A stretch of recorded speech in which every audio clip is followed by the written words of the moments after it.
자, 2월 27일 월요일입니다. 마태복음 14장 13절로 21절. 예수께서 들으시고 배를 타고 떠나사 따로 빈들에 가시니 무리가 듣고 여러 고을로부터 걸어서 따라간지라.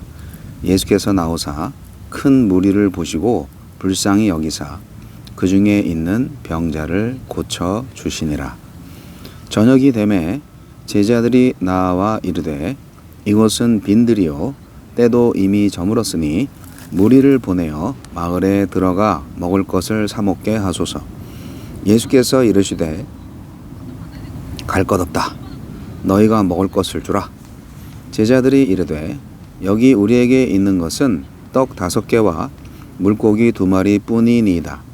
이르시되 그것을 내게 가져오라 하시고 무리를 명하여 잔디 위에 앉히시고 떡 5개와 물고기 2마리를 가지사 하늘을 우러러 축사하시고 떡을 떼어 제자들에게 주시매 제자들이 무리에게 주니 다 배불리 먹고 남은 조각을 12바구니에 차게 거두었으며 먹은 사람은 여자와 어린이 외에 5,000명이나 되었더라. 네, 천국의 식탁. 예수님은 빈들까지 자신을 따라온 무리를 날이 저물 때까지 가르치신 후 물고기 2마리와 보리떡 5개로 5,000명을 먹이셨습니다. 예수님은 어떤 분입니까? 침례 요한이 죽었다는 소식을 들으시고 헤롯의 관할 지역 밖으로 나가십니다. 예수님은 지금은 이래야 할 때가 아니라 뱀처럼 지혜롭게 헤롯의 광기를 피해야 할 때라고 여기신 듯 합니다. 외딴 광야까지 자신을 따라온 무리를 불쌍히 여기시는 예수님. 그들은 의지할 지도자가 없고 고통을 하소연할 곳이 없는 자들입니다. 무엇보다 그들이 자신의 진정한 필요도 모른 채 찾아온 것을 아셨기 때문에 더욱 안타까우셨을 것입니다. 그래서 가르침과 병고침으로 하나님 나라의 현존을 맛보게 해 주십니다. 예수님은 광야 외딴 곳에서 오병이어의 기적을 행하심으로써 광야에서 만나를 내리게 했던 모세와 빵 20개로 100명을 먹인 엘리사보다도 더 위대한 메시아임을 보이십니다. 빈들을 마치 잔치상처럼 대하시며 손님을 앉히듯 백성들을 앉히시고 잔치의 주인이 축사하듯 축제를 위한 감사 기도를 올리십니다.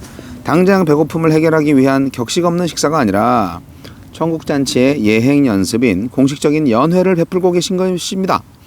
가지사, 축사하시고, 떼어, 주심에 라는 4가지 동사는 연회를 베푸는 가장의 행동인데 사복음서에서 오병이어뿐 아니라 7병이어 최후의 만찬 본문마다 빠짐없이 등장합니다.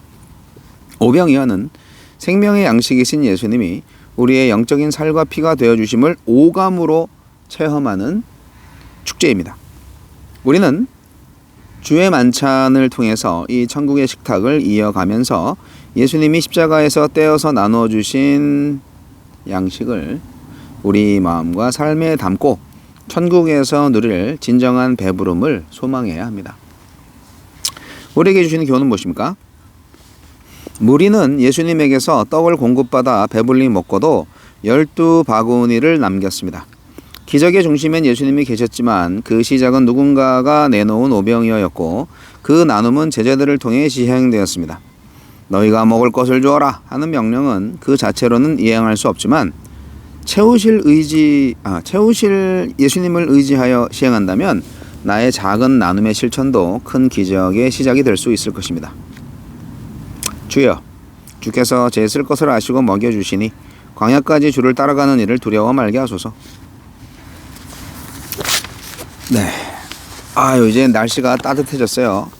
밤에는 영하인데 낮이 되면은 뭐 영상 10도 이상 올라갑니다. 햇볕이 아주 좋아서.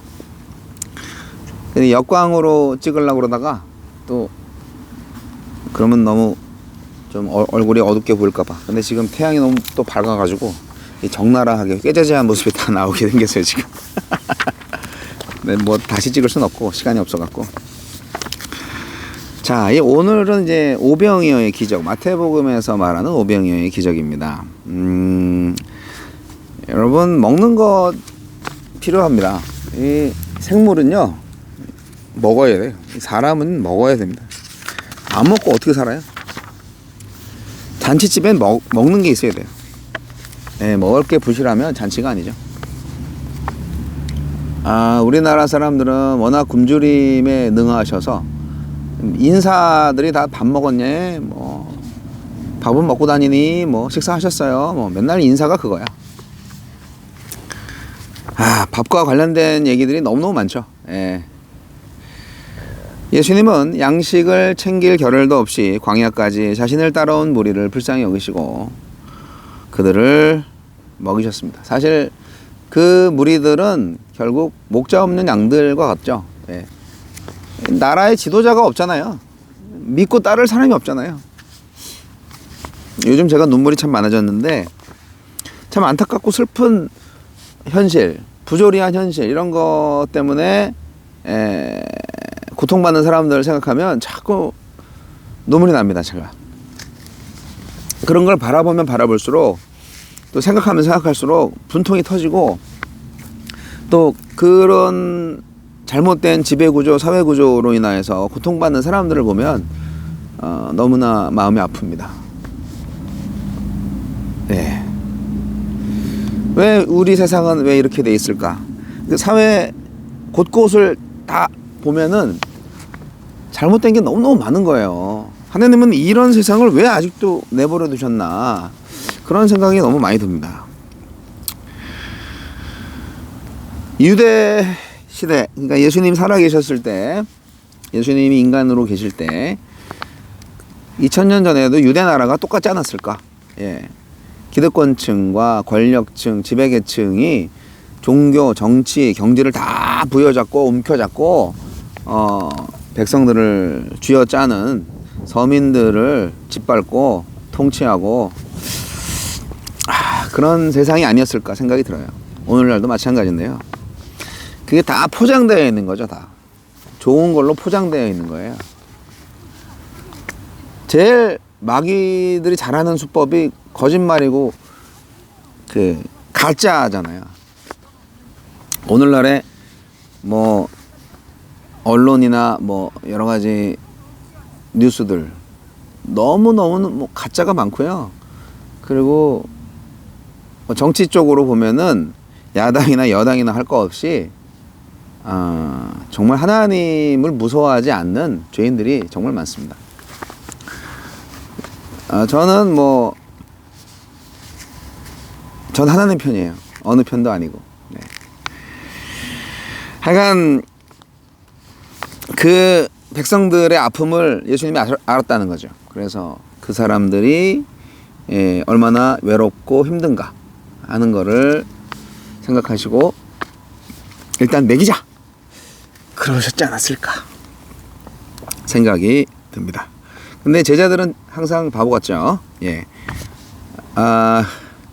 예수님은 제자들한테 너희가 먹을 것을 주어라, 그렇게 말씀하셨는데 제자들은 계산이 안 되죠. 어떻게 먹여요? 아무것도 없는데. 뻔한 계산밖에는 못하는 제자들. 우리도 그럴 수밖에 없어요. 뻔한 계산으로 하면은 이게 저렇게 하면 안 될 텐데, 되겠어? 안 돼. 그렇게 생각하는 거죠. 그런데요, 됩니다. 믿음을 가지면 됩니다. 하늘의 뜻이 이루어질 때가 있어요. 그게 하나님의 말씀에 순종하는 사람들이 많아질 때 역사는 일어납니다. 하나님의 역사가 일어나는 거죠. 오병이어는요, 이것밖에 없는데요.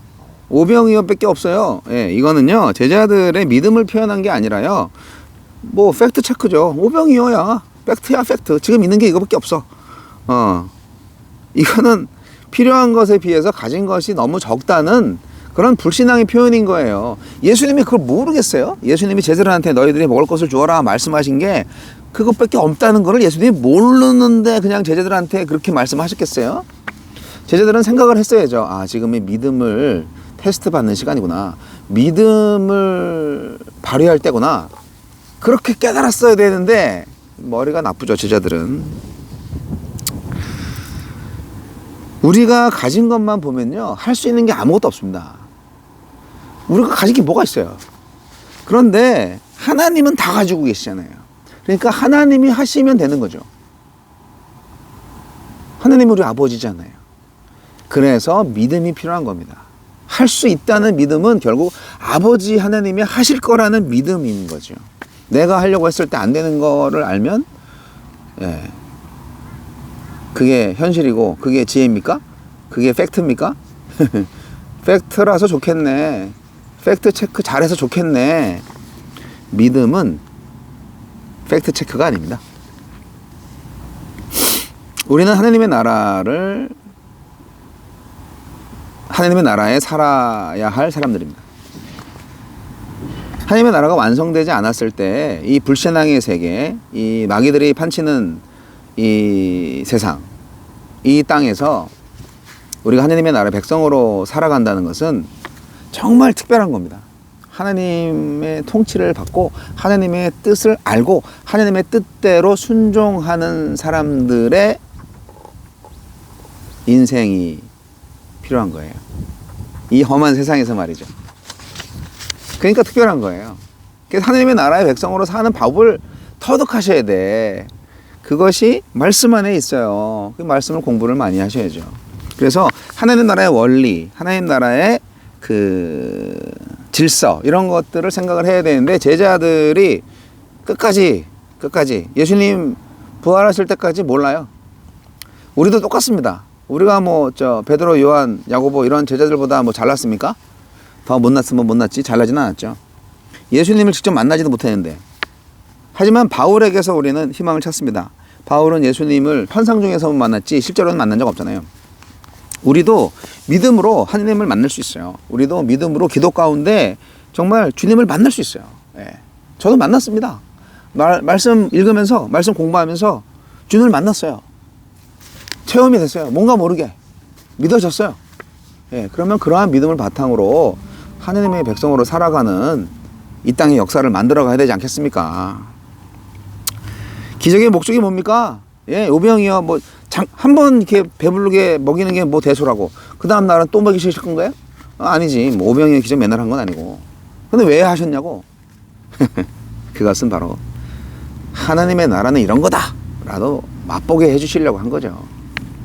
광야에서 오병이어의 기적을 행하심으로써 예수님은 빵 20개로 100명을 먹이신 엘리사보다 더 위대한 사람이고, 광야에서 만나를 주신 하나님이 보내신 메시아임을 증명해 주신 겁니다. 이 기적은 그 무리들의 배고픔을 해결해 주었을 뿐 아니라 아직도 예수님을 잘 모르는 제자들과 무리들에게 예수님 자신과 함께 이미 메시아적 잔치가 시작됐다라는 것을 알려주는 거였습니다.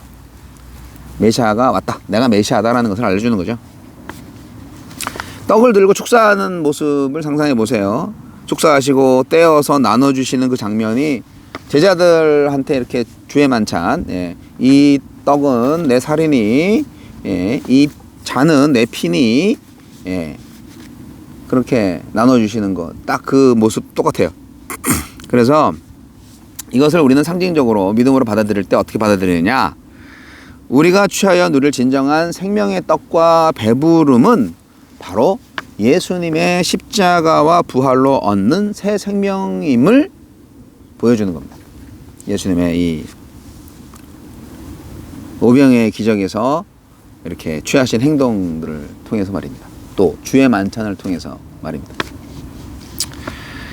주의 만찬이, 그 성만찬이 예배 시간에 이렇게 포도주 또 떡 이렇게 먹고 마시는 걸로만 끝나는 게 아닙니다. 그것이 성만찬의 전부가 아닙니다. 예수님 분명히 말씀하셨어요. 먹고 마실 때마다 나를 기념하라. 이건 뭡니까? 늘 일상생활에서 우리 하루 3끼 먹지 않습니까? 일하는 사람들은 하루 6끼도 먹습니다. 먹고 마실 때마다 생명의 양식을 기억하고 생명의 피, 죄사함을 위해서 흘리는 피를 기억하는 거죠. 배고픔과 목마름을 해결해 주시는 예수님의 살과 피를 날마다 먹으면서 그것을 나누면서 살아가야 하는 거죠. 그것이 바로 오늘날 이 땅을 살아가는 크리스찬의 인생입니다. 천국을 체험하시기 바랍니다. 우리의 인생 가운데서 오병이어를 체험할 수 있기를 바랍니다. 천국 잔치를 경험하세요. 천국의 식탁을 만드세요. 그것이 교회의 사명입니다.